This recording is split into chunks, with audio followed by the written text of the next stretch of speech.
Homem é encontrado morto dentro do apartamento onde morava. Em 4 dias, esse é o terceiro homicídio registrado em Lages. Ladrões roubam casa em bairro Nobre de Criciúma e deixam mais de R$150 mil de prejuízo. Polícia tenta identificar os criminosos. Menores assaltam um armazém em Florianópolis. Uma criança armada ameaça um dos funcionários. O grupo vem agindo com frequência na capital. Violência contra criança às vítimas. Os ambientes deverão conter salas ligadas por áudio, vídeo e pessoas habilitadas para atender as vítimas. Festival Internacional de Dança Contemporânea. Evento acontece em 9 locais diferentes de Florianópolis. Ponto turístico abandonado, Maria Fumaça de Tubarão, sofre com a ação do tempo. Eu acho que ela devia ser reformada, para a gente vir aqui visitar, trazer as crianças, contar a história. Isso e muito mais agora no Notícias da Redação.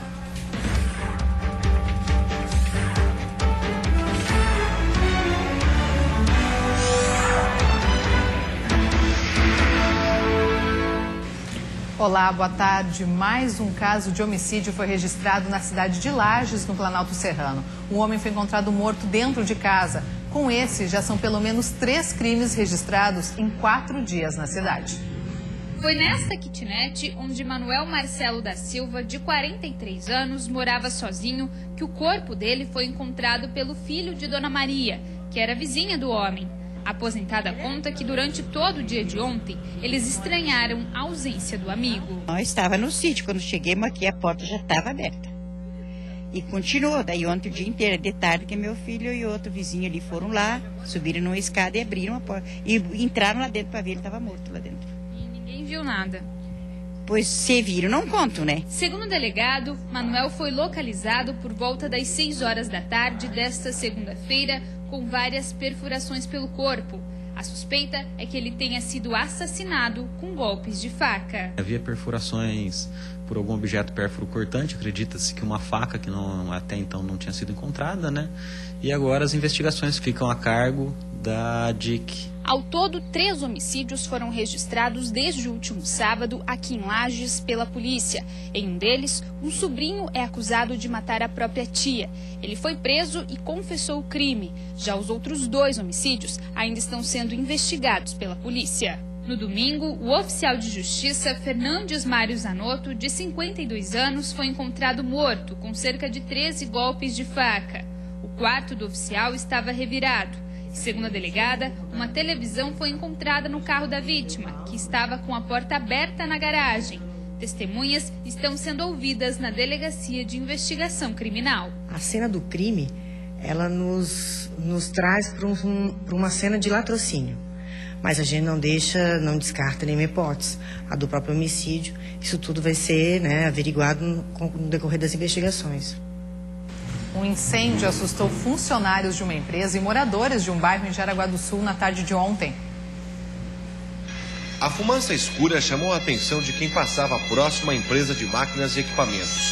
O fogo começou por volta das 13h30 da tarde. Funcionários ouviram uma explosão na cabine de pintura que fica nos fundos do galpão. Ninguém se feriu. O fogo foi controlado pelos bombeiros de Jaraguá do Sul, que receberam apoio de unidades de Guaramirim e Corupá. A empresa desconhece a causa das chamas. O laudo do incêndio deve ser emitido ainda hoje pela Defesa Civil e pelos bombeiros, que vão realizar uma vistoria no local do incêndio. Uma dinamite foi encontrada em um caixa eletrônico de Joinville durante a madrugada. O artefato foi encontrado em um dos equipamentos do Banco Bradesco, no bairro Costa e Silva. O Batalhão de Operações Especiais retirou a dinamite e levou para um local seguro para efetuar a explosão. A polícia ainda não tem suspeitos de quem possa ter colocado a banana de dinamite no local. Bem vestidos para não levantar suspeita, ladrões são flagrados por câmera de vigilância em uma casa no sul do estado. Os criminosos levaram diversos objetos, deixando um prejuízo de mais de R$150 mil. A polícia tenta identificar os assaltantes. As imagens do circuito interno da casa mostram o momento em que os ladrões entram pela sala, depois de arrombar uma porta de vidro. A família que mora na residência não estava no local na hora do roubo. Na cozinha da mansão, eles percebem que estão sendo gravados, tentam se esconder e segundos depois quebram a câmera. De acordo com o delegado responsável pelo caso, Os criminosos estariam armados com uma faca. Diversos objetos de valor foram levados. Segundo as vítimas, bastante joias, tudo de ouro, né? 2 notebooks, relógios e outros pertences da casa, né? Que num total, segundo a estimativa da família, o prejuízo aí gira em torno pouco mais até de R$150 mil. O local escolhido pelos criminosos foi este bairro de luxo, em uma área nobre de Criciúma. Os 2 homens utilizaram como estratégia estar bem vestidos, tudo para não levantar suspeitas. Chegando no bairro, né, com uma vestimenta daquela, realmente não vai chamar a atenção. Se ele chega já, né, com as características daquele ladrão que invade casa, né, mal vestido, sujo, isso iria chamar a atenção naquele bairro. Então, acredito até que por esse motivo eles resolveram entrar daquela forma. A Polícia Civil pede que quem tiver informações que possam levar à identificação dos criminosos pode entrar em contato através dos números 197, 181 ou ainda pelo 190 da Polícia Militar. Já aqui em Florianópolis, 3 menores de idade assaltaram um armazém no bairro Trindade ontem à noite. A polícia chegou a cercá-los durante a fuga, mas eles conseguiram escapar. As imagens de uma câmera de segurança do estabelecimento mostram toda a ação. Os menores estão no balcão do armazém quando um deles, que aparenta ser uma criança, saca a arma e ameaça o funcionário. Depois de pegar o dinheiro do caixa, um outro rapaz ainda leva uma mercadoria de cima do balcão. A polícia militar chegou a perseguir os menores, mas eles abandonaram o veículo em que estavam e fugiram para o Morro do Horácio, uma das comunidades dominadas pelo tráfico em Florianópolis. Nós conseguimos fazer um cerco, fechando a fuga para o continente, para outros bairros, e perdemos eles por pouco. Quando nós chegamos no carro que estava abandonado, eles tinham saído a menos de 30, 40 segundos. Por medida de segurança, o dono do estabelecimento não quis gravar entrevista, mas conversou com a nossa equipe. Segundo ele, essa não é a primeira vez que esse tipo de caso acontece. Em 7 anos que ele possui o estabelecimento, já foram 12 assaltos à mão armada. Segundo a Polícia Civil, os menores já são conhecidos e teriam participado de outros assaltos semelhantes. O problema, de acordo com o delegado, é que não há vagas para a detenção de menores na capital catarinense e eles acabam liberados. No caso do menor que aparenta ser uma criança, a situação é ainda mais complicada. Ele simplesmente é encaminhado à mãe, mesmo que se tivesse vagas ele seria encaminhado à mãe e colocá-lo em liberdade da mesma forma. Apesar de serem conhecidos por praticarem assaltos em Florianópolis, esse grupo até então não podia ser detido pela polícia, pois não havia mandados judiciais abertos contra eles. Parece paradoxal para o cidadão comum, mas mesmo sabendo quem são, mesmo tendo certeza de que eles são os autores, sem um flagrante ou sem uma ordem judicial, eu posso cruzar com eles várias vezes ao dia e não posso prendê-los porque não há motivação legal para isso. E depois do intervalo, livre da superbactéria, o Hospital Regional do Oeste volta a atender com toda a capacidade após 20 dias de cuidados intensos. E ainda violência contra a criança e adolescente. Projeto de lei estadual quer qualificar o atendimento às vítimas. Os ambientes deverão conter salas ligadas por áudio, vídeo e pessoas habilitadas para atender as vítimas. Nós voltamos em 1 minuto.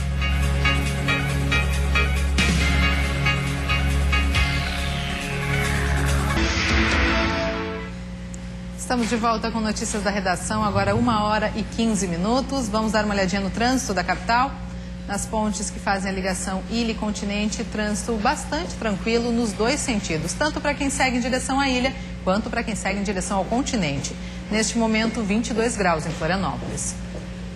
Após 20 dias de cuidados intensos devido à presença da superbactéria no Hospital Regional do Oeste, a unidade de terapia intensiva deverá voltar a atender normalmente nesta quarta-feira. Com a eliminação da bactéria, a unidade voltará a atuar com toda a capacidade, retomando o uso dos leitos da UTI que haviam sido reduzidos em 60%. Mas 4 pacientes seguem internados no isolamento por serem portadores da bactéria Acinetobacter. No início do mês de maio, o Hospital Regional do Oeste emitiu um comunicado informando que havia sido diagnosticada a superbactéria em 2 pacientes. De acordo com os exames laboratoriais, esses pacientes foram transferidos de hospitais da região e apresentaram a infecção. Após o diagnóstico, foi adotado um protocolo de segurança e as visitas foram reduzidas para 30 minutos. A unidade vai continuar sendo monitorada pelos profissionais que estão no grupo estabelecido pelo protocolo de segurança e prevenção. Em Santa Catarina, o Ministério Público Estadual registra milhares de denúncias de violência contra crianças e adolescentes todos os anos. E, infelizmente, os autores dessa violência estão, na maioria das vezes, dentro de casa. Por isso, um projeto de lei quer garantir que os órgãos que atendem esses casos tenham um ambiente adequado para ouvir as vítimas. No ano passado, o Disque 100 de Santa Catarina recebeu mais de 1.300 ligações denunciando a violência contra crianças e adolescentes. Os dados são do Ministério Público Estadual, mas segundo esse assistente social, apesar de elevado, o número não reflete a realidade. Estima-se que a maioria dos casos não chega ao conhecimento dos órgãos competentes. Medo de se envolverem, né? De serem arroladas como testemunhas, mas as pessoas precisam levar em consideração que se trata de um compromisso com a vida daquelas crianças que estão correndo risco. Essa psicóloga explica que é preciso prestar atenção no comportamento da criança. Alguns sintomas podem denunciar se ela está sendo vítima de violência. Nós podemos observar muito a questão da criança que fica muito calada, muito introvertida, se torna apática do dia para a noite, a mudança de comportamento ou comportamentos extremos também, como uma agressividade, né? Um medo exagerado na presença de um adulto. Na Assembleia Legislativa, um projeto de lei apresentado em abril tenta instituir em todos os órgãos de proteção e defesa dos direitos da criança e adolescente uma prática denominada ouvida sem danos. O texto exige ambientes adequados para ouvir crianças e adolescentes vítimas de maus tratos, violência física ou sexual.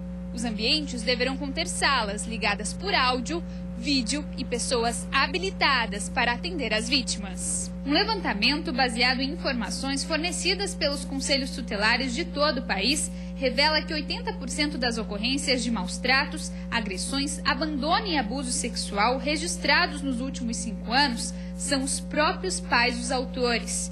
Esse assistente social lembra ainda da importância de denunciar com responsabilidade.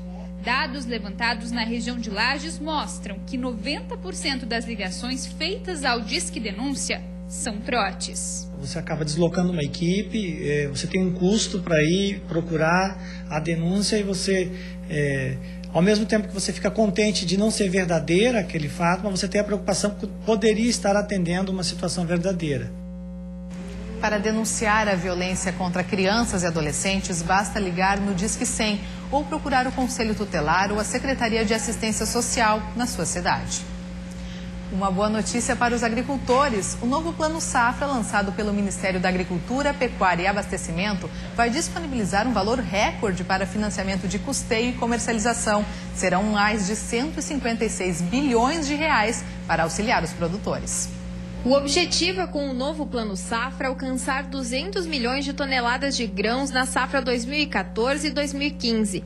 Do total de 156,1 bilhões de reais, serão 112 bilhões destinados a financiamentos de custeio e comercialização e 44,1 bilhões para os programas de investimento.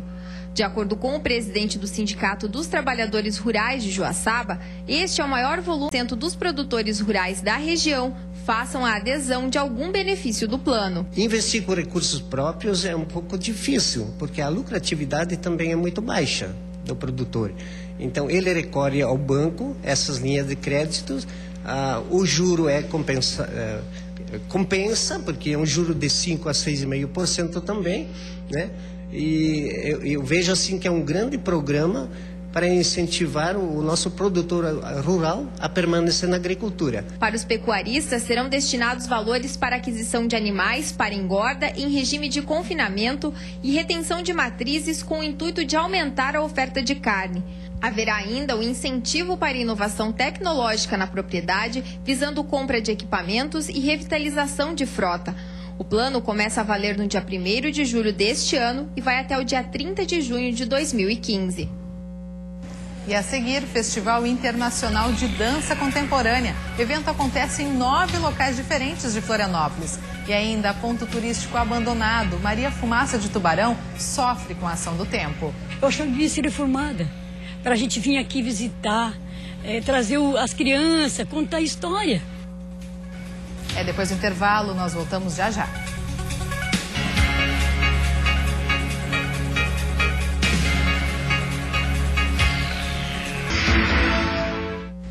Dia de sol com algumas nuvens na maioria das regiões. As temperaturas ficam entre 19 e 25 graus.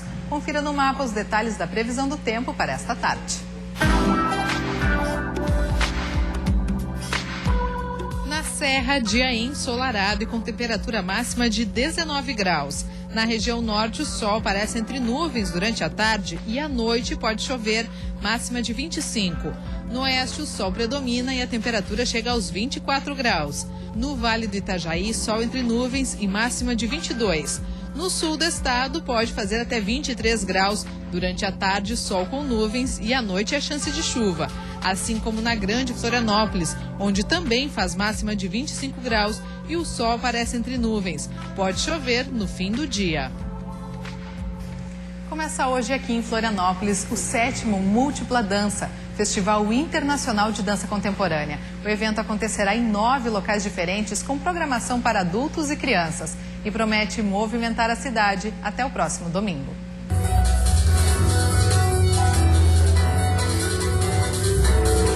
A programação deste ano prevê 4 oficinas, 3 palestras, lançamento de livros, mostra de vídeos com curtas internacionais e documentários. O Festival de Dança vai movimentar a capital, realizando os espetáculos em 9 locais diferentes, entre eles a UDESC, a UFSC, a Fundação Badesc e o Parque Ecológico do Córrego Grande. O Festival Internacional reúne profissionais de 2 países e 4 estados brasileiros. O espetáculo de abertura acontece hoje à noite, às 9 horas, no Teatro Ademir Rosa, com a Companhia de Dança do Rio de Janeiro. A programação segue até o dia 25 de maio.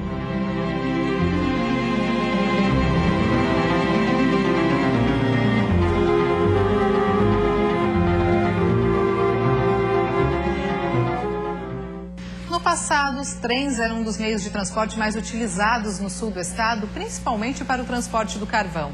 Tanto que Tubarão tem como símbolo histórico uma Maria Fumaça. O problema é que o local que serviria como ponto turístico está sofrendo com a ação do tempo. A locomotiva de 110 toneladas foi fabricada ainda na década de 50 e doada pela Ferrovia Tereza Cristina para ser exposta nesta praça. Mas a falta de manutenção no equipamento entristece os moradores de Tubarão, principalmente aqueles que viveram o auge da operação ferroviária na região. Ai, para mim isso aí, olha, me parte meu coração. Eu acho que devia ser reformada, para a gente vir aqui visitar, trazer as crianças, contar a história. Haveria um pouco de interesse deles, né? Está sendo no mero desprezo, né? Aquele que começou o alicerce da nossa região. A locomotiva movida a vapor é um dos símbolos do desenvolvimento no sul do estado. Ainda hoje, ela é utilizada para passeios turísticos, mas o local que serviria de homenagem ao equipamento reúne hoje uma série de problemas, consequências do abandono. Uma outra preocupação é a ferrugem. O óxido férrico produzido pela oxidação, caso inspirado em forma de poeira, pode trazer diversas complicações à saúde. Um projeto foi elaborado pelo Museu Ferroviário e prevê a restauração do equipamento até o final de 2014. O orçamento de cerca de R$120 mil preocupa o presidente da Fundação de Cultura e Esporte da Prefeitura de Tubarão, que busca agora recursos na iniciativa privada para poder tirar a reforma do papel e iniciar os trabalhos. Haja vista a necessidade, né, até pelo estado que se encontra hoje essa locomotiva, nós vamos fazer o mais rápido possível alguns contatos para que a gente possa viabilizar os recursos para reformar a locomotiva que se encontra aqui na praça. E assim a gente encerra o Notícias da Redação de hoje. Você fica agora com o programa Olhares. Uma boa tarde para você e até amanhã.